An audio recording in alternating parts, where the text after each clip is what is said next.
dia.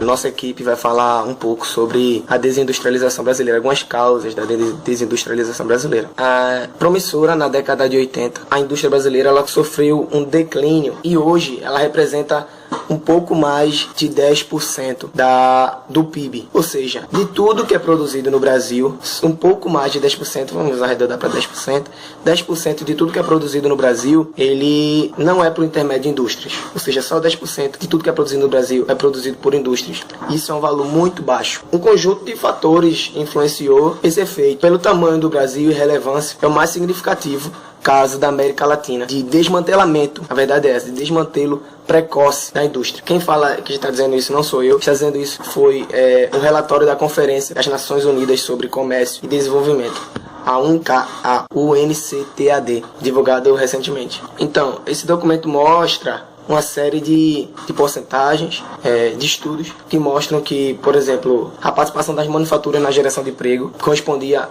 na década de 70, correspondia a 27,4%. Hoje, essa participação caiu para 10,9%. Alfredo Calcagno, da BBC Brasil, ele disse que todo o sistema que tinha por objetivo industrializar o país entrou em colapso. Ou seja, existiam políticas, existiam métodos que seriam adotados para ocorrer essa industrialização e esse sistema, essas políticas entraram em colapso, né?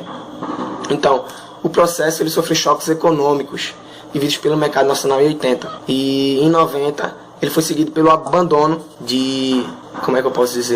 das políticas desenvolvimentistas e pelo emprego da taxa de câmbio, que esse emprego da taxa de câmbio veio com o objetivo de diminuir a inflação.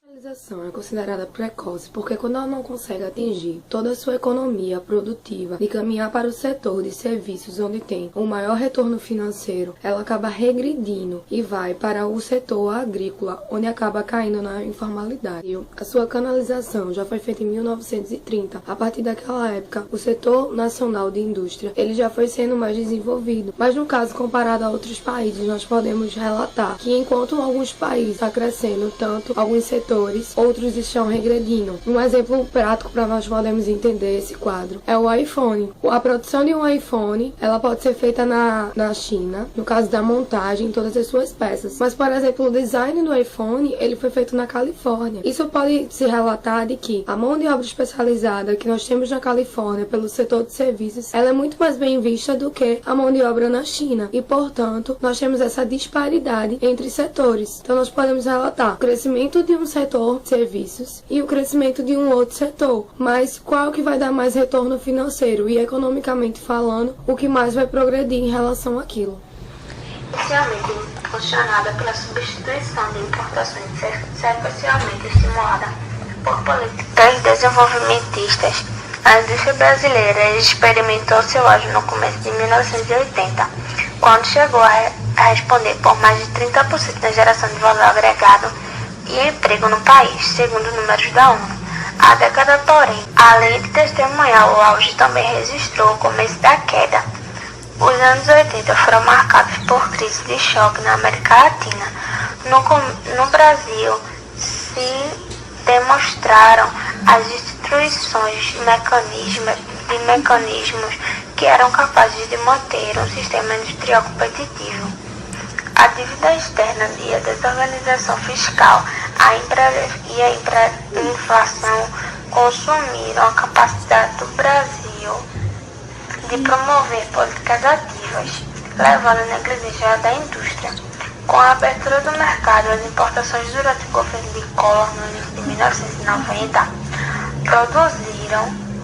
produtos estrangeiros conquistaram a preferência do consumidor em detrimento a similares nacionais. Na década de 90, as políticas econômicas, principalmente e unicamente, queriam combater a inflação.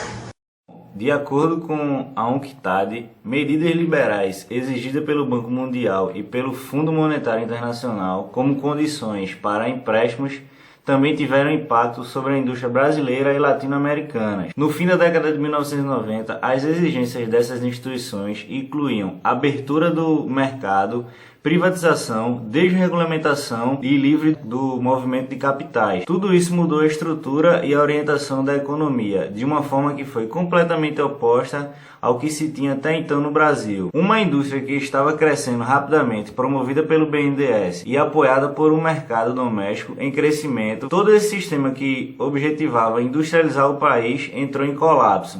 A entrada de capital no Brasil, propiciada pelo superciclo da exportação de commodities na primeira década desse ciclo, acabou valorizando a moeda e gerando pressões inflacionárias que foram de uma vez contidas com juros altos. Apesar de possuir recursos em termos de capital excedente e tentativa de retomada de políticas de diversificações durante o governo Lula, esbarrou, segundo analistas, na taxa de câmbio, de interferências em problemas de gestão e denúncias da corrupção. Mesmo com as iniciativas pontuais de estímulo, nós não construímos e acabamos caindo num arcabouço coerente para sustentar a indústria brasileira, que permaneceu em queda, em especial após a crise que houve em 2008. Foi avaliado pelo professor Rossi, da Unicap.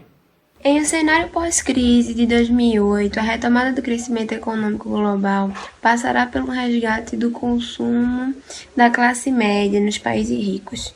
Em países em desenvolvimento, a recomendação é feita para que trabalhem suas economias domesticamente, frente a um cenário pouco otimista.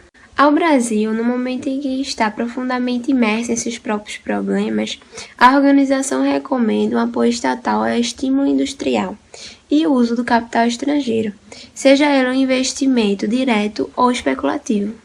A experiência de sucesso de países industrializados demonstra que a transformação estrutural exige atenção a diferentes fontes de crescimento, incluindo estímulo ao investimento privado e público, apoio ao desenvolvimento tecnológico, fortalecer a demanda doméstica e aumentar a capacidade do produto doméstico de cumprir exigências internacionais. Enfim, há alguns bons motivos para a defesa do setor industrial de um país. Eu vou falar algum desses motivos. O primeiro é: há uma relação empírica entre o grau de industrialização e a renda per capita, seja em países ricos quanto em países em desenvolvimento. Segundo, há uma associação estreita entre o crescimento do PIB e o crescimento da indústria manufatureira. A dinâmica da indústria brasileira neste momento ilustra o fenômeno. O produto não está crescendo em boa parte. Por quê? Porque a indústria de transformação está estagnada.